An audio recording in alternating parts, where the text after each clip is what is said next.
제가 질문을 받았는데요. 제가 질문을 읽어보도록 하겠습니다. 예, 전시에는, 그러니까 전쟁이 터졌을 때는 임금은, 지금은 대통령 계획이 되겠죠. 옛날 임금이고. 임금은 총사령관, 야전사령관을 어떻게 대접해야 될까요? 이런 질문을 받았어요. 뭐 이런 경우가 종종 있겠죠. 그러니까 그 총지휘자, 예를 들어서 전쟁이라고 하는 거는 사실은 있어서는 안 됩니다. 있으면 많은 사람이 피해를 봅니다. 없어야 되는데 어쩔 수 없이 전이 터지는 수가 있어요. 외적이 쳐들어오거나 뭐 별일이 생깁니다. 그럴 때는 어쩔 수 없이 전쟁을 해야 됩니다. 근데 전쟁을 하면 이겨야 됩니다. 이기려면 어떻게 될까? 그때 어떤 식으로 전쟁을 총괄하는 사람은 사령관입니다. 총사령관. 임금이 아닙니다. 대통령이 아닙니다.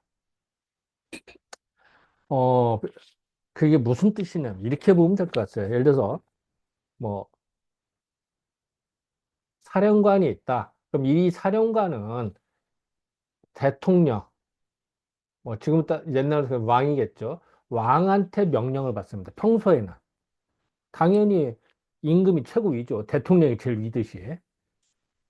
그런데 전쟁이 터졌다. 그럼 전쟁은 전문 영역입니다. 그러면 전문가한테 맡기는 수밖에 없습니다. 전쟁은. 근데 전문가에 맡겨야 되는데 임금이 거절할 수가 없어요. 그러니까 임금이 그 야전사령관 장군한테 옛날 원수검을 주는 겁니다. 대원수검을. 대원수검을 주면서 생사여탈권을 줍니다. 임금의 그, 그 모든 권한을 다 줍니다. 그러니까 그럴 때 사령관한테, 예를 들어서 그 사령관한테 전권, 그 장수검을 준다는 거예요. 모든 전권을 다 줘요. 즉, 나라의 모든 자원, 나라의 모든 뭐 사람이라든지 에너지라든지 물자라든지 이걸 다 총동원할 수 있는 그런 권한까지 주는 거다. 모든 권한을. 사람을 생사여탈권까지 주는 겁니다. 뭐 그렇게 해야 이 사령관이 작전을 짜고 전쟁에서 이길 수 있는 방도, 방안들이 많아지겠죠. 안 그렇고 이거 못해, 저거 못해, 제약을 주면 어떨까요?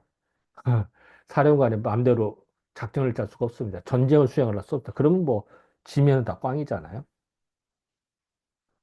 그리고 또한 요럴 때는 반드시 사령관 입장에서는 만약에 전권을 줬는 사령관이 반란을 일으키면 어떻게 되겠어요? 왕이 죽는 거야. 하지만 왕은 그걸 알면 그럴 수도 있지만 믿음으로 주는 겁니다. 그러면 사령관은 어떻게 행동해야 될까요? 임금한테 믿음을 줘야 됩니다. 아, 나 나라를 위해서 전쟁하는 거지. 뭐 당신 쿠데타를 하려고 하는 거 아니야. 라고 믿음을 줘야 됩니다. 그래서 그 사령관이 이제 이럴 때 어떻게 처신하는 거예요? 자, 이제 재밌는 게 이렇게 보면 됩니다.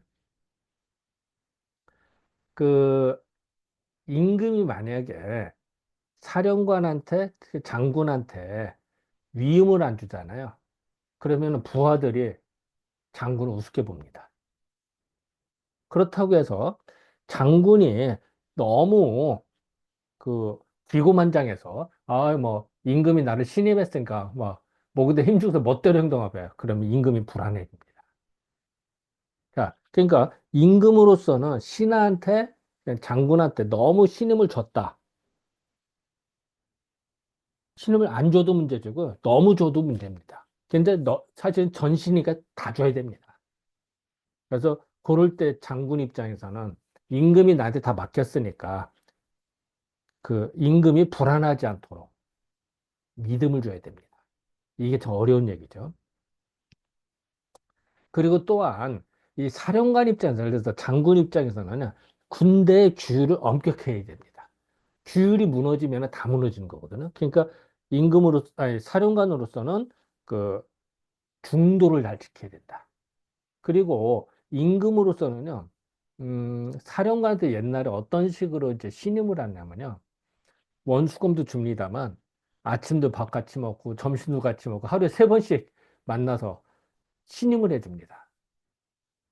이제 그런 게 이제 하나의 신임을 하는 방법이고요. 이제 그런 신임을 받은 사령관, 장군이 이제 야전사랑, 그러니까 전쟁하러 가면은 믿고 기다려야 됩니다.